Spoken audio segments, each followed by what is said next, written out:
ప్రియమైన బిడ్డారా, ప్రభువైన యేసుక్రీస్తు వారి నామంలో మీ అందరికీ నా హృదయపూర్వకమైన వందనాలు.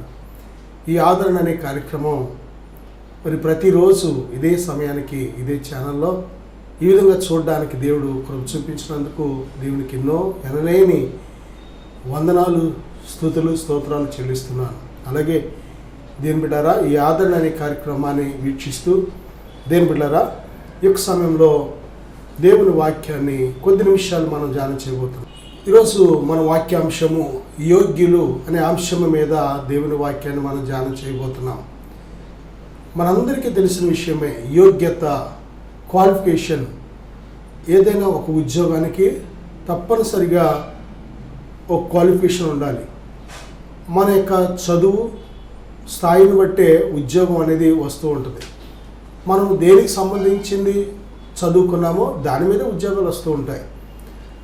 దేని బిడ్డరా, యోగ్యత, చదువు ఒక యోగ్యతగా ఉండాలి, వయసు ఒక యోగ్యతగా ఉండాలి.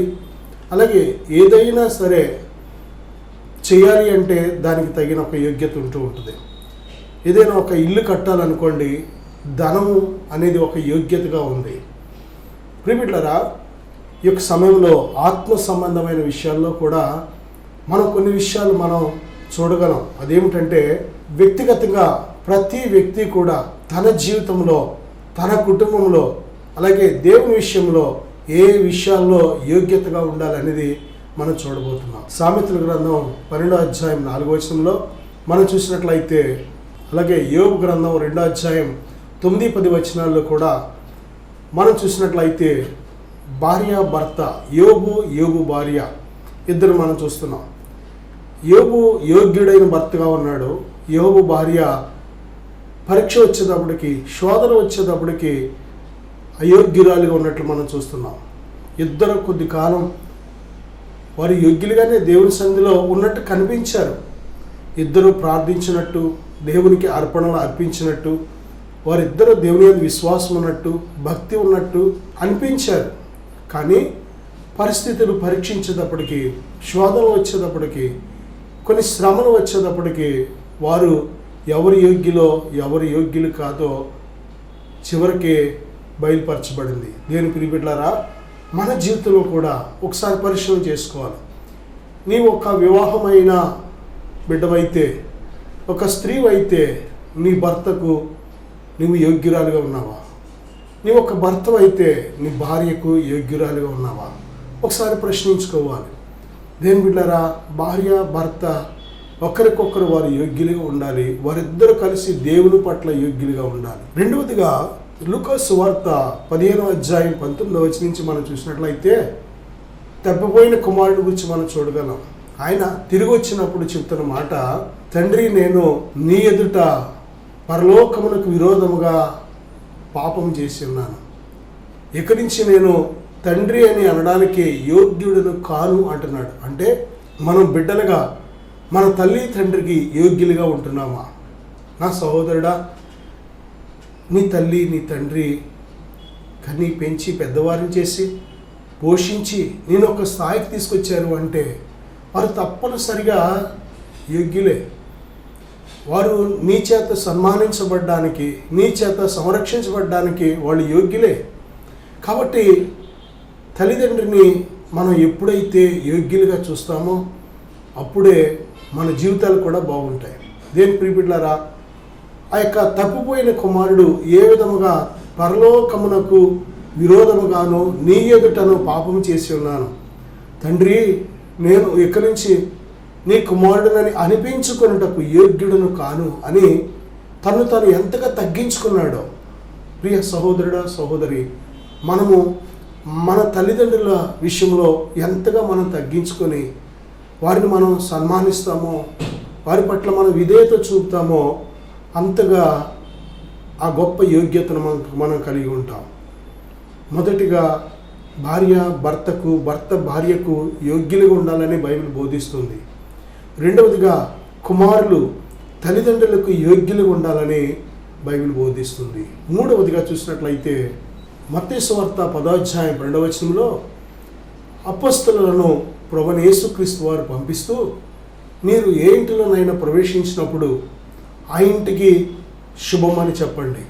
ఆ ఇల్లు యోగ్యమైనదైతే మీ సమాధానము ఆ ఇంటి మీదకి వచ్చును, ఆ ఇల్లు అయోగ్యమైనదైతే మీ సమాధానం తిరిగి మీకు వచ్చునని ప్రభువు చెప్తున్నారు.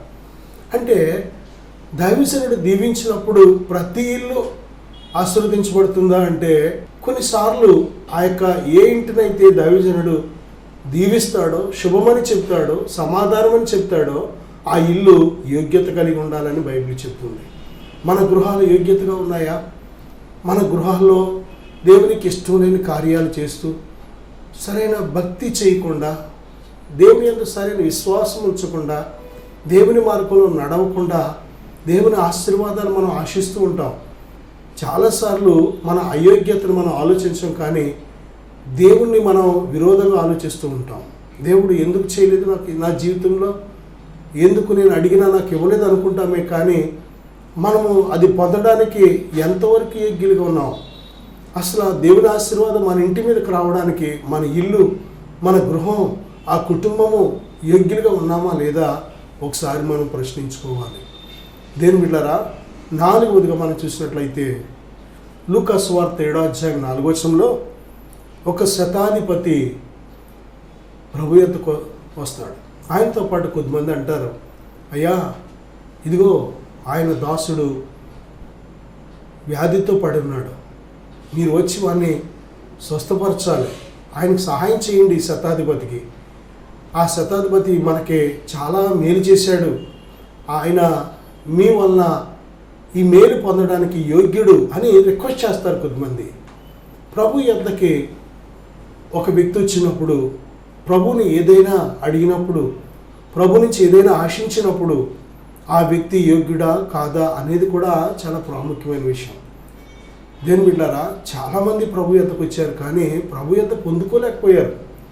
12 సంవత్సరాల రక్తస్రావ స్త్రీ కూడా ఆమె ప్రభు యొద్దకు వచ్చింది, విశ్వాసంతో ఆయన వస్త్రాన్ని ముట్టుకుంది, ముట్టగానే ఆమె వ్యాధి నయమైంది. అయితే ఆయనలోంచి, ప్రభులోంచి శక్తి బయలువెళ్ళిందని ప్రభు గ్రహించి, నన్ను ముట్టినది ఎవరు అన్నప్పుడు శిష్యులు కొద్దిమంది అందరినీ మీద పడుతున్నారే, నన్ను ముట్టింది ఎవరు అన్నావేంటి అని అడిగినప్పుడు ప్రభు వెంటనే తను ముట్టిన ఆమెను కనుగొని, అమ్మా నీ విశ్వాసము గొప్పది, సమాధానం గలదానమైపోము అని ప్రభు ఆమెను గురించి దేవుని బిడ్డలారా సంపూర్ణ నిర్ధారణ మాటను చెప్పినట్లు మనం చూస్తున్నాం. నా సహోదరుడా సహోదరి, ప్రభుతో చాలామంది ఉన్నారు, కానీ వారికి దేవుని యొక్క శక్తిని పొందుకొని, దేవుని నుంచి ఒక మేలు పొందుకునే యోగ్యత లేని వారిగా ఉన్నట్లు మనం చూస్తున్నాం. ఏంటి ఆ యోగ్యత అంటే, అక్కడ ప్రభు కోరేది విశ్వాసం. విశ్వాసము ద్వారా మాత్రమే నువ్వు దేవుని శక్తిని పొందుకుంటున్నావు. విశ్వాసము ద్వారానే దేవుని చేత తాకబడుతున్నావు. విశ్వాసము ద్వారానే ప్రభు యొద్దకు వచ్చి గొప్ప మేలులతో నింపబడి వెళుతున్నావు. నా సహోదరుడా, విశ్వాసం లేకుండా దేవునికి ఇష్టడైనట్టు అసాధ్యం. విశ్వాసము ద్వారానే నోవహు వలె మనం దేవునితో నడవగలుగుతున్నాం. విశ్వాసము ద్వారానే దేవుని మనం చూడగలుగుతున్నాం. దేవుని ప్రణాళిక కనుగొనగలుగుతున్నాం. మన పట్ల దేవుని చిత్తం ఏంటి తెలుసుకోగలుగుతున్నాం. విశ్వాసము ద్వారా మాత్రమే దేవుని నుంచి మనం ప్రతి ఈవిని పొందుకోగలుగుతున్నాం. దేవుడు వాగ్దానం చేసిన ప్రతి వాగ్దానాన్ని కూడా మనం అనుభవించగలుగుతున్నాం. కనుక దేవుని బిడ్డ, ఆ శతాధిపతి విశ్వాసం ద్వారా ఆ మేలు పొందడానికి యోగ్యుడని ప్రభువే ఎంచి, నడు నేను ఇంటికి వచ్చి నీ దాసుని బాగు చేస్తానన్నప్పుడు ఆయన ఎంత విశ్వాసం అంటే, ప్రభువా నా ఇంటిలోనికి రావడానికి నేను ఏమాత్రము యోగ్యుడని కాను, మీరు మాట మాత్రము సెలవు ఇవ్వండి, నా దాసుడు బాగుపడతాడు అని ఆయన చెప్పినప్పుడు దేని బిడ్డలారా, ప్రభు ఆశ్చర్యంగా, ఇశ్రాయేలులోనైనను ఇంత విశ్వాసం ఉన్నట్టు నేను చూడలేదు అని చెప్పి, ఇదిగో నువ్వు కోరినట్టే నీకు జరుగునుగా కానీ ఆయనను సంపూర్ణ దేని బిడ్డలారా ఏదైతే ఆ శతాధిపతి ఆశించాడో దాన్ని ఇచ్చి పంపించినట్లు మనం చూస్తున్నాం. ప్రభు ఏ క్షణంలోనైతే ఆయనకు వాగ్దానం ఇచ్చారో ఆ క్షణంలోనే తన దాసు అక్కడ బాగుపడినట్టు కూడా మనం గ్రహిస్తున్నాం. నా సహోదరుడా సహోదరి, ప్రభు ఎద్దకు వచ్చినప్పుడు, ప్రభుని ఏదైనా అడిగినప్పుడు మనం ఎంతవరకు యోగ్యులుగా ఉన్నాం? చాలాసార్లు అయోగ్యతను మనం పట్టించుకోకుండా చాలాసార్లు తండ్రి అనడానికి యోగ్యత లేని వారుగా ఉండి, ప్రభు దగ్గరికి రావడానికి యోగ్యత లేని వారుగా ఉండి, చాలా విషయాల్లో సరిచేసుకోకుండా, చాలా విషయాల్లో తగ్గించుకోకుండా, చాలా విషయాల్లో విశ్వాసం లేకుండా, చాలా విషయాల్లో భక్తి లేకుండా దేవుని మీద తిరుగుబాటు చేసేవారుగా ఉంటూ మనం దేవుడి నుంచి ఏదైనా ఆశించినట్లయితే అది ఏమాత్రమో సరైన మార్గం కాదు. మనం దేవుని వద్ద నుంచి ఏది పొందుకోవాలన్నా కానీ దానికి ఒక చక్కటి విధానాన్ని ప్రభు పెట్టారు. మొదటగా మన యోగ్యత అనేది తప్పనిసరిగా మనం కలిగి ఉండాలి. నా సహోదరుడా, ఈ యోగ్యత మన శక్తి చేత కాదు, కానీ దేవుడే తన కృప చేత మనం విశ్వసించినప్పుడు, తగ్గించుకుంటున్నప్పుడు, మనం దేవునికి లోబడుతున్నప్పుడు, దేవుని ప్రేమించడానికి ఏ క్షణమైతే మన హృదయాన్ని సిద్ధపరచుకుంటున్నామో ఆ క్షణంలోనే మనం ఈ యోగ్యతను మనం కలిగి ఉంటున్నాం. రోమపత్రిక 14వ అధ్యాయం 18వ వచనం కానీ మనం చూసినట్లయితే, అలాగే కొరింథీయులకు రాసిన 2వ పత్రిక 8వ అధ్యాయం 1వ వచనంలో కూడా మనుషుల దృష్టిలో యోగ్యులుగా ఉండాలి. దేని ప్రియ బిడ్డలారా, మనం మనుషులతో మన జీవితాన్ని మన చుట్టూ ఉన్న ప్రజల మధ్య మనం జీవించాలి. కాబట్టి ప్రభువైన యేసుక్రీస్తు వారు మనకు నేర్పిస్తున్నది ఏంటంటే, ఈ మనుషుల యోగ్యత మనం పొందుకోవాలి అంటే మనుషుల దయలో కూడా మనం వర్ధిల్లాలి. దేవుని దయ ఎంత అవసరమో మనుషుల దయ కూడా చాలా అవసరం. మనుషుల దయని కూడా మనం వర్ధిల్లాలి. సాధ్యమైనంత మట్టుకు మనుషులందరితో సమాధానంగా ఉండడానికి దేవుడు మనం పిలిచాడు. సమాధానానికి కర్త కానీ అల్లరికి కర్త కాడు. దేని బిడ్డలారా, మనుషుల దృష్టిలో యోగ్యులుగా మనం ఉండాలి. మనుషులు మెచ్చుకునే విధంగా మనం ఉండాలి. మనుషులకు మేలుకరంగా మనం ఉండాలి. మనుషులకు ఆశీర్వాదకరంగా ఉండాలి. మనల్ని బట్టి మనుషులు దేవుని స్తుతించేవారిగా, దేవుని తెలుసుకునేవారిగా, దేవుని యందుకు వచ్చేవారిగా మనం ఉండాలి. దేని బిడ్డలారా, దెస్సలోనికి రాసిన 2వ పత్రిక 1వ అధ్యాయం 12వ వచనం మనం చూసినట్లయితే, ఆయన పిలుపుకు యోగ్యులుగా మనం ఉండాలని బైబిల్ చెప్తుంది. దేవుడు నిన్ను, నన్ను, ఈ భూమి మీద మన అందరినీ ఆయన పిలుస్తున్నాడు. ఉన్నతమైన పిలుపు, పరలోక సంబంధమైన పిలుపు. దేవుడే స్పష్టంగా సూటిగా మనందరినీ కూడా పిలుస్తున్నాడు. ప్రయాసపడి భారం మోసుకొచ్చున్న సమస్త జనులారా నా యొద్దకు రండి, నేను మీకు విశ్రాంతినిస్తాను అని పిలుస్తున్నాడు. ఈ పిలుపు సామాన్యమైన పిలుపు కాదు. నీ భారం అంతా ఆయన మీద వేయడానికి, స్వతంత్రాలుగా నువ్వు ప్రభు కోసం జీవించడానికి, ప్రతి విధమైన భయాల నుండి, బంధకాల నుంచి విడిపించబడి దేవుని కోసం ప్రకాశించడానికి దేవుని పిలుస్తున్నాడు. ఈ పిలుపు చాలా ఉన్నతమైన పిలుపు. ఈ పిలుపుకు తగినట్లు మనం జీవించాలి. దేవుని బిడ్డలారా, మనం మనుషులు ఎవరైనా మనల్ని పిలిస్తే ఆ పిలుపుకు తగినట్లు మనం సిద్ధపడుతూ ఉంటాం. పెళ్ళికి పిలిచారనుకోండి, దానికి తగినట్లు సిద్ధపడతాం. పనికి పిలిచారనుకోండి, దానికి తగినట్లు సిద్ధపడతాం. ప్రయాణం చేయడానికి పిలిచారనుకోండి, వారితో దానికి తగినట్లు సిద్ధపడతాం. ఏ విధంగా మనుషులతో మనం సిద్ధపాటు ఉందో, అలాగే దేవుడు మనల్ని పిలిచిన ఆ పిలుపుకు తగినట్లు మనం జీవించాలి. దేవుని బిడ్డ, ఈ గొప్ప ఉన్నతమైన సమయంలో నేను మీకోసం చిన్న ప్రార్థన చేయాలని ఆశపడుతున్నాను. కళ్ళు మూసుకుందాం. దయచేసి నాతో పాటు ప్రార్థనలో ఏకీభించండి. దయగల తండ్రి, మహోన్నతుడా, మీ నామంలో 2-3 ఎక్కడ కూడిందరో వారి మధ్య ఉందని సెలవిచ్చిన మా ప్రియ ప్రభువా, ఇదిగో తండ్రి, మీడియా ద్వారా ఎంతమంది ఈ వాక్యాన్ని ఆలకిస్తున్నారో ఇప్పుడే వారిని దర్శించండి ప్రభువా. పరిశుద్ధాత్మ దేవా, ఇప్పుడే వారి హృదయాలను కదిలించండి. మీ శక్తితో నింపండి ప్రభువా. ఇప్పుడు వరకు ఉన్న ప్రతి అయోగ్యతను తీసివేయండి. మిమ్ములను బట్టి వారిని యోగ్యులుగా చేయండి ప్రభువా. మీ యందు విశ్వాసం ఉంచిన ప్రతి ఒక్కరిని మీ కుమారులుగా యోగ్యులుగా చేస్తున్నావు ప్రభువా. మీ యందు భయభక్తులు కలిగిన వారిని అయా గొప్ప ఉన్నతమైన దీవెనతో నింపడానికి యోగ్యులుగా చేస్తున్నావు ప్రభువా. ఇదిగో మిమ్మల్ని ప్రేమించు వారిని నాయన సమస్తం సమకూర్చి మేలు చేయడానికి యోగ్యులుగా చేస్తున్నావు. కనుక మా వ్యక్తిగత జీవితంలో, కుటుంబ జీవితంలో, విశ్వాస జీవితంలో, భక్తి జీవితంలో మేము వేటికి యోగ్యులుగా ఉన్నాం. ఇంకా ఉన్నతమైన యోగ్యత మేము కలిగి ఉండాలంటే ఎలాగా బిడ్డలు తెలుసుకొని నాయన మీ యందు విశ్వాసం ఉంచి ఈ గొప్ప యోగ్యతను కలిగి ఉండడానికి సహాయం దయచేయండి. ఈ ప్రార్థన ఏకీవిస్తున్న ప్రతి బిడ్డను దీవించు నాయన, ఆశీర్వదించమని, బలపరచమని యేసుక్రీస్తు వారి నామములో ప్రార్థిస్తున్నాను తండ్రి. ఆమేన్. ఆమేన్. God bless you.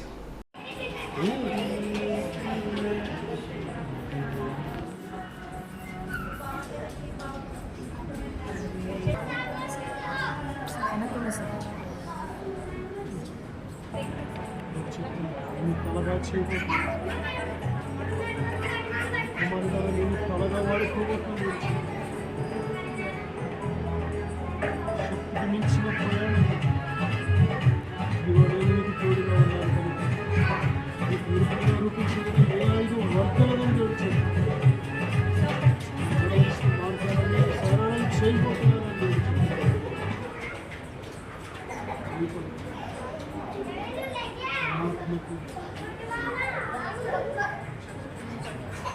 ఆత్మను మీద తోడుగా ఉంచి ఉన్నాను.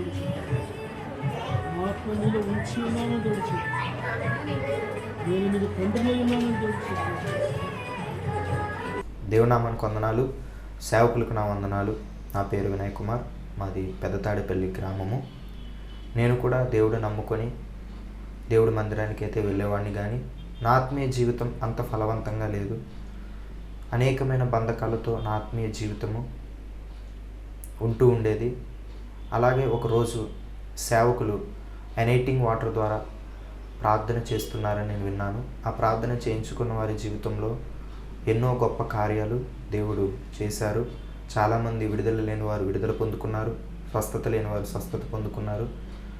ఎప్పుడైతే ఆ సాక్ష్యాన్ని నేను విన్నానో, నా జీవితంలో కూడా దేవునిలో బలంగా సాగాలని, దేవునిలో నడవడానికి, నేను కూడా దేవునిలో స్థిరముగా ఉండాలని చెప్పి ఒకరోజు సేవకుల యొద్దకు వెళ్ళి ప్రార్థన చేయించుకున్నాను. ఎప్పుడైతే సేవకుల ద్వారా ప్రార్థన చేస్తున్నప్పుడే దేవుడు నన్ను బలంగా తాకారు. వెంటనే నాలో, నా హృదయం నుంచి ఏదో ఒక తెలియని బంధకం, ఏదో ఒక చీకటి నా నుంచి బయటికి వెళ్ళిపోవడం నేను గ్రహించాను. ఎప్పుడైతే అలా చీకటి బంధకం నా నుంచి వెళ్ళిపోయిందో నా హృదయం చాలా తేలికైంది. దేవుడు తన బలమైన ఆత్మతో నన్ను నింపి నన్ను స్థిరపరిచి తన ఆత్మతో నన్ను ముద్రించారు. ఆ రోజు నుంచి ఈ రోజు వరకు కూడా నా జీవితంలో దేవుడు ఎన్నో గొప్ప కార్యాలు చేశారు. అప్పటి నుంచి నా ఆత్మీయ జీవితంలో, బలమైన ఆత్మీయ జీవితంలో నేను కొనసాగించగలుగుతున్నాను. దానికి కారణం ఆ రోజు సేవకుల ద్వారా నేను ప్రార్థన చేయించుకున్నప్పుడు దేవుడు సేవకుల్లో ఉండి సేవకుల ద్వారా తన ఆత్మతో నన్ను నింపి ఈరోజు ఇలా గొప్పగా ఉన్నతమైన స్థానంలో, ఆత్మీయ స్థితిలో దేవుడు నన్ను నిలబెట్టారు. దేవుడు నా జీవితంలో చేసిన ఈ కార్యమును బట్టి దేవునికే సమస్త మహిమ, ఘనత, ప్రభావములు యుగయుగములు చెల్లునుగాక. సేవకులకు కూడా నా ప్రత్యేక వందనాలు. Thank you. Praise the lord.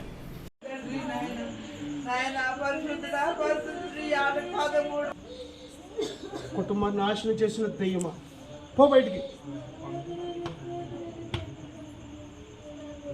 Out out out out.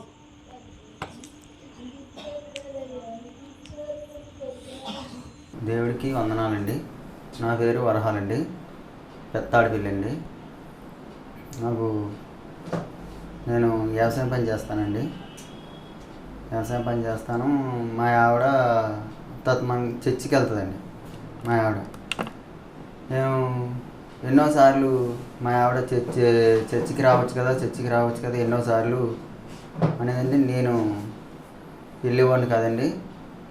మామూలుగా ఈ తాగుడికి బాగా వ్యానస్గా అయిపోయి నేను ఎప్పుడు చెప్పినా, ఎన్నిసార్లు చెప్పినా సరే వెళ్ళేవాడిని కాదండి. అలాగా కొన్నాళ్ళకి ఈ తాగడం చేయడం, ఇంటికాడ పిల్లలనేది కూడా పట్టించుకున్నాను కాదు. అలా కొన్ని నెలలు అలా జరిగాక ఇంకా సరే అని నేను బండి మీద ఒక దగ్గరికి ఏదో పని మీద వెళ్తుంటే బండి కుక్ అయిపోయింది. అవతల నాకు కూడా గట్టిగా దెబ్బలు తోలేయండి. మా పక్కనే ఒక ఉదంతా ఒక మనిషి మునిగిపోయింది. గొయ్య కూడా ఉంది, అందులో కూడా వెళ్ళకుండా రోడ్డు మీదే పడిపోయింది. నేను అప్పుడు అనుకున్నాను, ఏంటి మా ఆవిడ దేవుళ్ళలోకి వెళ్తుంది ఆ దేవుడే నన్ను ఎంతో కాపాడాడు అనుకున్నాను. అయినా సరే మళ్ళీ ఈ దెబ్బలు సరే దెబ్బలు మారినా సరే మళ్ళీ నేను మానలేకపోయానండి. ఇంకా నావలేదని చర్చికి ఏదేలాగా మా పాస్టర్ గారు స్వామి గారు కేకేస్తే ఇల్లు అలాగ ఇంకా ప్రార్థనలు ఇవన్నీ చేసి ఇలాగా అలా రక్షణ తీసుకున్నాండి. ఇప్పుడైతే నా పిల్లలైతే పిల్లలైతే శుభ్రంగా అన్యాయంగా ఉంటున్నాము. ఇంకా దేవుళ్ళకి వెళ్ళాక ఇంకా నాకు మాత్రం తేలిగ్గా ఉంటుంది, శుభ్రంగా ఆనందంగా ఉంటుంది. ఇప్పుడైతే కొంత పిల్లలనేటి కొంచెం బాగా చూసుకుంటున్నానండి. పర్లేదు తేలిగ్గా ఉంటుందండి నాకు. దేవుని నాకు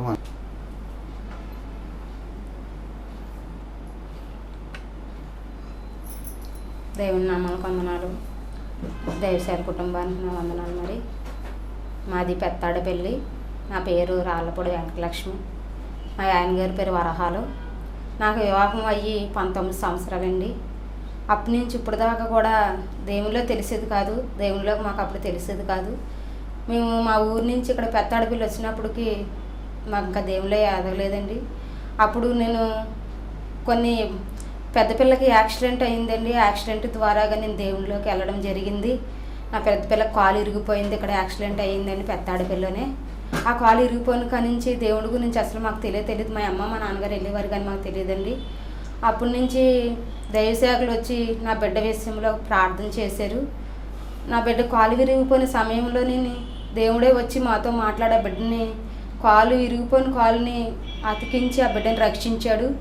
అప్పటి నుంచి నేను దేవుడి గురించి తెలుసుకున్నానండి. దేవునిలో ఎలాగెదగాలి, దేవునిలోకి ఎలాగెళ్ళాలి అని అపవాదం నా పట్ల ఎంతగానో శోధించాడు నాకైతే తెలియదు. మరి దేవుడు నా బిడ్డ ద్వారాగా, నా పెద్ద బిడ్డ ద్వారాగా దేవునిలో నేను ఎదగడం జరిగిందండి. అప్పటి నుంచి ఇప్పటి వరకు కూడా 5వ సంవత్సరం పాప అప్పుడు నా పిల్లకి కాలు ఇరిగిపోయిందండి, పెద్ద పిల్లకి. అప్పటి నుంచి ఇప్పుడు దాకా కూడా నేను దేవునిలోనే కొనసాగుతున్నాను. ఎన్నో ఇబ్బందులు, ఎన్నో ఇరుకులు అయినప్పటికీ నేను ఎదుగుతూనే ఉన్నానండి. నాకు 2 ఆడపిల్లలండి. మా ఆయన అయితే చిన్నప్పటి నుంచి యవ్వన వయసు నుంచి త్రాగుడికి లోపడేయడండి. అయినా సరేలేని దగ్గర సంబంధమే చేసుకుంటే తర్వాత పెళ్ళైన వాళ్ళు మారిన వాళ్ళు లేరటని చేసుకున్నాము. ఆ బిడ్డ మారాడు. ఆ బిడ్డ వల్ల చాలా సాధనలు వచ్చాయి. ఆ బిడ్డ త్రాగుడికి లోబడిపోయి బాగా వ్యసనానికి లోబడిపోయాడు.